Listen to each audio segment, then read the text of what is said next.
Меня зовут Васильева Кидана. Я хожу в детский сад.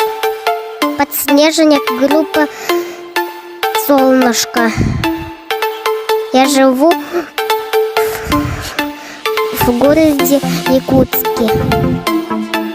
Я хочу вам рассказать про улицу, в которой я живу.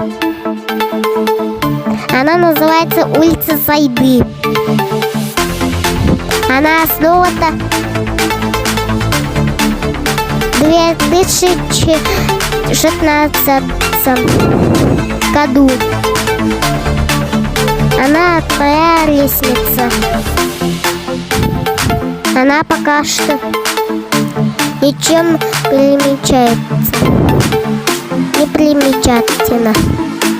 Но я уверена, что она войдет в историю города Якутска.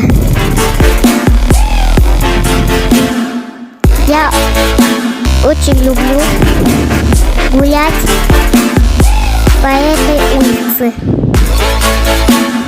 потому что я здесь родилась и выросла.